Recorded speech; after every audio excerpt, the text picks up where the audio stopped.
చెప్పండి అంటే ఏంటి మీరేం చెప్పాలనుకుంటున్నారు? చెప్పు బిడ్డ గట్టిగా నిన్న నైట్ అయితే అన్నయ్యతో అయితే మమ్మీ మాట్లాడింది మంచిగానే. అన్న ఈ టైంకి వస్తా అంటే కరెక్ట్ టైంకి వస్తుండే అన్న. ఏ అంటే టైం ఏ టైం కంటే ఇది జరిగి నైట్ 9 ఆ టైంలో జరిగింది కదా. అయిందంట ఇది. మమ్మీ ఏమో 8:30కి అట్లా కాల్ చేసింది ఈ టైంకి. మాకు అసలు తెలియదు. 9 కి అట్లా స్విచ్ ఆఫ్ అయింది అనుకుంటా ఫోన్. నైట్ 9 నుంచి ట్రై చేస్తూనే ఉంది కాల్. అసలు లిఫ్టే చేస్తలే, అది స్విచ్ ఆఫ్ ఉంది. మేము అనుకున్నాం అరే ఇదేంది స్విచ్ ఆఫ్ అయిందేమో అనుకున్నాం. కానీ ఇంతగానము అవుతుందని తెలియదు. నెక్స్ట్ 2:30కి అట్లా లేచినాము. చాలా కంగారు పడుతుంది మమ్మీ. బయటికి పోతుంది వస్తుంది, అసలు ఈ నిద్ర పడతలే. నేను చెప్పిన అన్న ఇదేంది సంయోగ్ అన్నకు ఫోన్ చేయి, వాళ్ళ ఫ్రెండ్ అని ఉన్నా ఆయనకైతే కాల్ చేయి అంటే చేసినాడు. తెలిసిన ఫ్రెండ్స్ తోటే ఇక్కడికి వచ్చాడా? తెలిసిన అంటే వేరే వేరే ఫ్రెండ్స్ తోని. ఈయన మాకు క్లోజ్ ఉంటుండే, కొంచెం అన్నతో క్లోజ్ ఉంటుండే. ఆ అన్నతో మాట్లాడితే ఆ అన్నకుట ఏం తెలియదు అంటే ఇన్ఫర్మేషన్ ఏంది. నెక్స్ట్ ఈ మా పెద్ద అన్నకి చేసినాడంట ఈ అన్ననే. చేస్తే చెప్పిండు ఇట్లా ఉన్నాడు అంటే ఇట్లా ఇన్ఫర్మేషన్ తెలిసింది. ఒక ఆయనతో పోయిండు, ఆయన నంబర్ ఇస్తా అంటే తీసుకున్నాడు అన్నయ్య. తీసుకుంటే ఆయన కాల్ చేస్తే ఫైర్ ఏం చెప్తలే ఫస్ట్. తర్వాత గట్టిగా అడిగినాడు పెద్దన్న ఏమైంది అసలు ఏంది అంటే ఫైర్ యాక్సిడెంట్ అంటే ఆయన భయపడుతున్నాడు మేమేమన్నా అంటామేమో అని. తర్వాత ఏం చెప్తలే, ఇది ఒక్కటే ఇన్ఫర్మేషన్ చెప్తున్నాడు. మేము యూట్యూబ్ లో అది చూసినాం అన్న వాళ్ళు. అప్పుడు మాకు ఇట్లా డీటెయిల్ గా తెలిసింది అరే ఇట్లా అయ్యింది అంటే వెంటనే 2:30కి 2:40 అప్పుడు ఇక తీసుకున్నాను అసలు అంటే అజయ్ అసలు బోట్ లో ఉన్నాడా? ఉన్నట్టు అంటే మీకు తెలుసా? అంటే ఉన్నాడు. లాస్ట్ ఇది స్నాప్ పెట్టినాడంట. మా చెల్లె వాళ్ళకి తెలిసింది, స్నాప్ పెట్టిండంట. ఉన్నాడు ఆయన అల్లనే. కానీ ఏమైందో వాళ్ళ తెలియదు. తోటి ఉన్న అబ్బాయిలను అడిగితే చెప్తారు కదా. మేము మా అందులో అడిగే బదులు ఆ పిల్లగాని తోటి ఉన్న అబ్బాయిలను అడగండి. ఆ పిల్లగాని ముందు తీసుకురండి.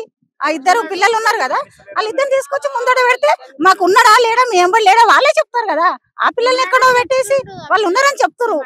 మీరేమనుకుంటున్నారంటే బోట్ లో అయితే ఉన్నాడు, వాళ్ళతో పాటు ఉన్నాడా లేదనేది తెలియదా? ఫ్రెండ్స్ తీసుకొని లోపటేసిరన్న వాళ్ళని బయట మాట్లాడిస్తలేరు. నేను పోలీసు వాళ్ళు వాళ్ళని బయట తెచ్చి మాట్లాడిపిస్తే బయట పడుతుంది. అర్థమైందా? వాళ్ళు బయటకి తీసుకొచ్చి మాట్లాడితే కనుక మనకు క్లియర్ తెలియదు. వాళ్ళు బయటకు రాణిస్తలేరు మెయిన్ వాళ్ళని. పొద్దున బయటకు రానిచ్చిరు, మాట్లాడిచ్చిరు, తర్వాత లోపల నడుస్తుంది అది. అస్సలు వాళ్ళని పొద్దున కనబడరు, ఇప్పుడు మళ్ళీ కనబడతలేరు వాళ్ళు. ఇక పోలీసులు అడిగితే మాకు ఏం చెప్తలేరు వాళ్ళు. వాళ్ళ నుంచి ఒక్కడే బయలుదేరాడా లేకపోతే ఇంటికి అంటే ఎవరైనా ఫ్రెండ్స్ వచ్చి తీసుకెళ్ళి? ఇంటి నుంచి అయితే ఒక్కడే వెళ్ళినాడు, మళ్ళీ బయట నుంచి తీసుకుపోయినాడు అనుకుంటా ఇద్దరు ఫ్రెండ్స్ ని. కానీ కాలేజ్ ఫ్రెండ్స్ అయితే అవును కాలేజ్ ఫ్రెండ్స్, ఇంటికాడ ఫ్రెండ్స్ అయితే ఎవరిని తీసుకోలేడు. ఎందుకంటే ఇన్ఫర్మేషన్ మాకైనా తెలుస్తుంది. అది నాకు తెలిసి పొద్దు నుంచి పోలీసులు గానీ ఇక్కడ ఉన్న సిబ్బంది గానీ వాళ్ళు ఏమంటున్నారు, మీకు సహకరిస్తున్నారా? వాళ్ళ ఫ్రెండ్స్ ఉన్నారన్న ఇంకా ఇద్దరు, మొత్తం ముగ్గురు వచ్చారు. ఒకడు మావాడు మిస్, ఇంకా ఇద్దరు ఫ్రెండ్స్ ఉన్నారు. ఫ్రెండ్స్ బయట వచ్చేసి పోలీస్ స్టేషన్కి వచ్చారు. పొద్దున మాకు కనిపించారు, మళ్ళీ తర్వాత వాళ్ళు కనబడతలేరు మాకు. వాళ్ళు ఏదైనా బయటికి వచ్చి మనకు ఏమైంది అనేది వాళ్ళకి తెలుసు క్లియర్. వాళ్ళు చెప్తే మనకు బయటపడుతుంది. వాళ్ళ ఫ్రెండ్స్ అయితే ఎవరైతే ఉన్నారో వాళ్ళు పోలీస్ స్టేషన్ లో ఉన్నారు. వాళ్ళు బయటకు వచ్చి మనకు అసలు రాత్రి ఏమైనది అనేది వాళ్ళు క్లియర్ గా చెప్పాలి. ఎన్నో అనుమానాలు ఉన్నాయా మీకు? ఇప్పుడు మీరే చెప్తున్నారు కదా బోట్ లో ఉన్నాడు అని. ఇప్పుడు మునిగిపోయడం అని చెప్పేసి ఇప్పుడు ఆల్రెడీ గాలింపు చర్యలు చేస్తున్నారు కదా. ఇంకా వాళ్ళ ఫ్రెండ్స్ తో అంటే ఎలాంటి విషయాలు మాట్లాడడానికి? ఇప్పుడు ఫ్రెండ్స్ మామూలుగా క్యాజువల్ గా వచ్చేస్తారు, ఏదో మామూలుగా వచ్చారు మా అది బర్త్డే అట్లా వస్తుంది, మామూలుగా వస్తాడు, తిరుగుతాడు, పోతాడు కదా వస్తాడు కదా అని అనుకుంటాం. కానీ ఇట్లా అయితే దానికి తెలియదు కదా అట్లా. ఇప్పుడు ఉన్నారు ఇద్దరు మనుషులు ఉన్నారు, వాళ్ళతో మాట్లాడితే మనకు ఇన్ఫర్మేషన్ బయట పడుతుంది. వాళ్ళని బయట రాణిస్తలేరు పోలీసు వాళ్ళు. ఫస్ట్ మాట్లాడారా ఎవరన్నా మీరుతో? పోలీసులు వాళ్ళతో ఇక్కడికి వచ్చే వాళ్ళు ఇప్పుడు గాలింపు చర్యలు చేస్తున్నారు కదా, వాళ్ళతో మాట్లాడారా? మాట్లాడినామన్న. వాళ్ళు ఏం చెప్తున్నారు అంటే ఇప్పుడు వెతుకుతున్నాము, చూస్తున్నాము, అంతే. ఏం చెప్పట్లేదు వాళ్ళు. ఎంతవరకు ఏం ఇన్ఫర్మేషన్ లేదు, ఏం లేదు మాకు. అట్లా చూస్తున్నా అంటారు. మేము మార్నింగ్ 5 నుంచి ఇప్పటి వరకు అసలు మాకు ఏ ఇన్ఫర్మేషన్ లేదు, ఎటువంటి ఇన్ఫర్మేషన్ లేదు. చూస్తురు అంతే, చూస్తురు పోతురు అంతే. మీడియా వాళ్ళు ఎంతో మంది వచ్చారు పొద్దుగాల నుంచి, ఇప్పటి వరకు ఎటువంటి ఇన్ఫర్మేషన్ లేదు. ఉన్నాడా లేదు, పోయినా అసలు మాకు ఏది లేదు. మీరేమైనా డీటెయిల్స్ అడిగే ప్రయత్నం చేశారా? లాస్ట్ టైం తన ఫోన్ స్విచ్ ఆఫ్ అయింది అంటున్నారు కదా, ఎక్కడి వరకు ట్రేస్ చేశారు ఏంటి అనేది? మమ్మీ అయితే అడిగింది ఎక్కడున్నావు అని. పోలీసులకి మీరు అడిగారా? అది వాళ్ళకి తెలుస్తుంది. అక్కడ వాళ్ళకి తెలుసా ఏమో. లాస్ట్ లొకేషన్ అయితే ఇదే చూపించేసింది.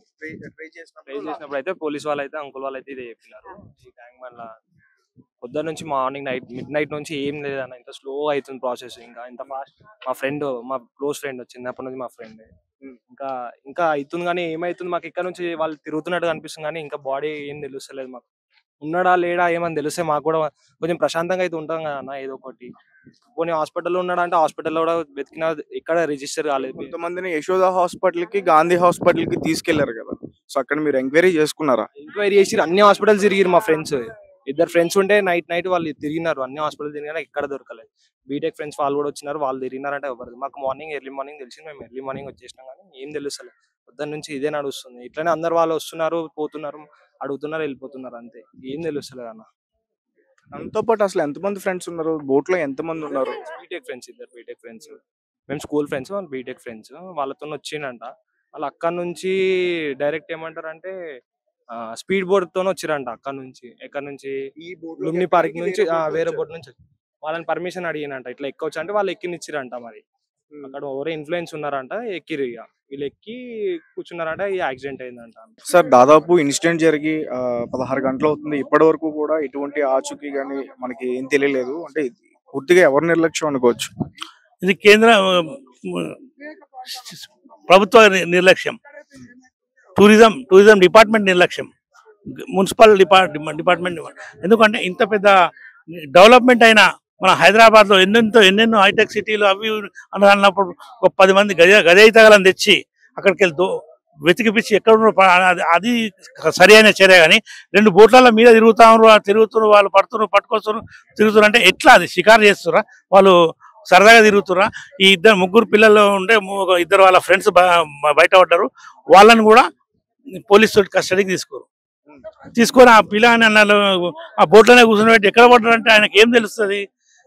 నార్మల్ గా ట్యాంక్ బండ్ దగ్గర కేక్ కటింగ్ కి ఎటువంటి పర్మిషన్స్ లేని టైంలో మరి నైట్ టైం అసలు స్టూడెంట్స్ ని ఎట్లా పంపించారు లోపలికి? ఇది అసలు స్టూడెంట్ ని కాకుండా వాళ్ళు బర్త్డే సెలబ్రేషన్ బోట్లు ఎక్కిండ్రు అనమాట. దాన్ని ఎక్కొచ్చు, అది ఇస్తారు. అయితే అప్పుడు ఇక్కడ ఉన్న బోట్ ఏమో బర్త్డే పార్టీ బోట్ అది. ఇంకోటి ఏవైతే క్రాకరీస్ ఉన్నాయో ఆ బోట్ ఖాళీ అక్కడ కొట్టుకుపోయింది, మొత్తం దగ్ధం అయిపోయింది, అది మొత్తం వంకర సింకర్ అయిపోయింది. అక్కడ కొనాకు వెళ్ళిపోయింది నీళ్ళ ప్రవాహంకు. అట్లా అక్కడ దాన్ని అది ఇక్కడ నుంచి రాకెట్లు వాలుస్తారు కదా, అవి ఏదో బై మిస్టేక్ తనమని ఇక్కడ ఫైర్ అయింది. అంటే అజయ్ అసలు ఏ బోట్ లో ఉన్నాడు? ఇప్పుడు క్రాకర్స్ ఉన్న బోట్ లో ఉన్నాడా, బర్త్డే పార్టీ జరిగిన బోట్ లో ఉన్నాడు? బర్త్డే పార్టీ ఎందుకంటే పూర్తిగా దగ్ధం అయినారు కదా, సో అందు గురించి అడుగుతున్నా. ఈ బోట్ లో ఉన్నాడు, ఈ పార్టీ బోట్ లోనే ఉన్నాడు. కొంతమంది ఇలా అది ఎక్కడ ఇప్పుడు అది కలెక్టర్ తెలుసుకుందామంటే ఆ ఇద్దరు పిల్లల్ని పోలీసు వాళ్ళు కస్టడీకి తీసుకోరు, వాళ్ళు చెప్పనిస్తలేరు, మాకు కూడా గెలవనిస్తలేరు. మరి ఏదో నిజం తెలుస్తుంది కదా అని వాళ్ళు బయట తెలవనిస్తలేరు. ఇప్పటి వరకు వాళ్ళతో మీరు మాట్లాడే ప్రయత్నాలు ఏం చేయలేదు? కుటుంబ సభ్యులతో కూడా? కుటుంబ సభ్యులతో మాట్లాడినాం, వాళ్ళని వాళ్ళ ఫ్రెండ్స్ తో మాట్లాడిస్తారు. వాళ్ళు ఫోన్లో ఇక్కడ జరిగినాక 9:09, 10 గంటలకు జరిగింది ఇన్సిడెంట్. అయితే అప్పుడు ఏమైందంటే వీళ్ళకి తెలియదు, ఈ బాబు కూడా అదే ఇక్కడ వచ్చినట్టు తెలియదు, వాళ్ళ ఫ్రెండ్స్ గిట్ట పోయిందని తెలుసు. అయితే వాళ్ళ ఫ్రెండ్స్ ఏం చేసిరంటే వాళ్ళ మార్నింగ్ 3:30, 4 గంటలకు వాళ్ళకి ఇన్ఫర్మేషన్, ఇట్లా మేము బోట్లో వచ్చినాం, ఇక్కడ చూసినాము, అది ఇట్లా అయింది, ఈ బోట్కు ఫైర్ అయింది, మేము ఇలా దొంకినాం, మాకు రిస్క్ టీం కాపాడింది, ఈయన మాత్రం ఆచూకీ లేదు ఇప్పటిదాకా అని చెప్తే అప్పుడు వాళ్ళు పోలీస్ స్టేషన్కి వచ్చి అక్కడ వచ్చి ఇది చేసుకుంటుంటే అప్పుడు మార్నింగ్ వీళ్ళు ఎఫ్ఐఆర్ బుక్ చేసుకొని, ఎఫ్ఐఆర్ కూడా ఈ ఇన్సూరెన్స్ కు బుక్ చేసారు బోట్ కలవడదని, తలిగిపోయిందని. ఈ పిల్లగాడు మిస్సింగ్ కేసు పెట్టలేదు వాళ్ళు ఇప్పటి వరకు కూడా. అంటే అసలు ఇన్సిడెంట్ ఎందుకు ఎవరి వల్ల జరిగింది అనుకోవచ్చు? అసలు స్టూడెంట్స్ ని నైట్ టైం అసలు బోటింగ్ కి ఎందుకు పంపించాలి? అదే ఇది భారత మాత ఇది మహారథి అయింది కదా, ఆ దానికి వాళ్ళ ఫ్రెండ్స్ ఉన్నారు, వాళ్ళు ఎవరో ఫ్రెండ్స్ అక్కడ తీసుకుంటారు కాబట్టి సార్. అంటే క్రాకర్స్ కాలుస్తారు కదా, కాలుస్తుంటే వీళ్ళు దగ్గరకు తీసుకొచ్చుకోరు బోట్ ని. అట్లా వీళ్ళ దాంట్లోకెళ్ళి ఆ రాకెట్ లో ఏవో అట్లా పడ్డాయి, మిస్ఫైర్ అయ్యి. అప్పుడు ఈ బోట్ కూడా చెక్కది కదా, అది ఎగ్జామ్ చెక్కది, పెట్రోల్ డీజిల్ ఉంటుంది కదా, దాని మని దీనికి కూడా అంటుకునే మంటలు. దీంట్లోకి వెళ్ళి ఇట్లా పట్టుకుని దుంకేసి కిందికి అందరూ బోట్ లో నుంచి దూకేశారు. ఇప్పటికి 10 మంది, దాదాపు 10-12 మంది హాస్పిటల్లో ఉన్నారు, ట్రీట్మెంట్ చేసుకుంటారు. యశోదలో కొంతమంది ఉన్నారంట, గాంధీలో కొంతమంది ఉన్నారు. కిషన్ రెడ్డి గారు అక్కడ పోయి పలకరించి కనీసం ఇక్కడ వచ్చి సానుభూతిని తెలపలేదు ఇప్పటివరకు. కుటుంబ సభ్యులను ఎవరు కూడా కలవలేరు, చేయలేరు. మేము 10 గంటల నుంచి ఇక్కడనే ఉన్నాం. నేను కిషన్ రెడ్డి గారు కూడా ఫోన్ చేసిన, అని ఇట్లా ఇట్లా అయింది కదా మళ్ళీ మీరు అంటే లేదు అది అక్కడ అక్కడ ఆ బోట్లకు ఎవరు పొమ్మన్నారు అక్కడ పొమ్మన్నారు అంటే ముందు అక్కడ ఇక్కడ మీ ప్రోగ్రామ్ నడుస్తుంది పటాకులు క్రాకర్ కాలుస్తున్నప్పుడు మళ్ళీ వేరే బోట్లను పర్మిషన్ ఇవ్వద్దు కదా టూరిజం వాళ్ళు.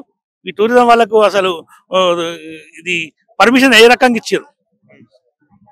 ఒక రాక్ ఇలా కేక్ కోసుకుంటామంటేనే బర్త్డే కేక్ కూడా తీసుకుపోనియారు, కేక్ కానీ ఏది కానీ. అట్లా ఉన్నప్పుడు వీళ్ళకి ఎట్లా పర్మిషన్ ఇచ్చారు? మరి మా సామాన్య మానవునికి ఒక రూలు వీళ్ళకి ఉండవు, రూలు అందరికి ఒకటే ఉండాలి కదా. అందుకని మేము ఏమన్నామంటే ఇది పక్కా ఫైనల్ గా అంటే వీళ్ళ కుటుంబం తరపు నుంచి డిమాండ్ ఏంటి? మాకు మృతదేహాన్ని ఉన్నాడా బతుకున్నాడా లేదా అది ఏడుందో అది ముందు మాకు మా బాబుని మాకు దూరాలు ఇచ్చేస్తే చాలు, తర్వాత దాన్ని ఆలోచిస్తాం ఏదనేది. ఈ నష్టపరిహారం ఏమి మేము పైసలకు దానికి అంటలేం, నష్టపరిహారం కాదు, ముందు బాబు అయితే కావాలి కదా. వచ్చిన తర్వాత అది దొరికిన తర్వాత అప్పుడు మేము మాట్లాడతాం ఏం చేయాలి. ఆల్రెడీ గాలింపు చర్యలు వెనకాల జరుగుతున్నాయి కదా సార్, దాదాపు 16 గంటలు అయిపోయింది. అండ్ దీని డెప్త్ కూడా చాలా లోతు ఎక్కువ ఉంటది అని చెప్తున్నారు. 500 ఫీట్లు ఉంటుంది దాదాపు 500. ఎందుకంటే బుద్ధ విగ్రహం పడ్డప్పుడు అప్పుడు మేము చూస్తున్నప్పుడు అప్పుడు 500 ఫీట్లు ఉంది బుద్ధ విగ్రహం అని చెప్పారు. అన్నప్పుడు అది అక్కడ 500 ఫీట్లు ఉన్నట్టే కదా, అది అందులో సగం బురద ఉంటుంది. బాడీ బయటికి వస్తామని తెలుసుకొని బయటికి రావాలన్నా కూడా బురదల పసాసిపోయి ఉంటుంది ఎక్కడనో. ప్రభుత్వం స్పందించట్లేదు.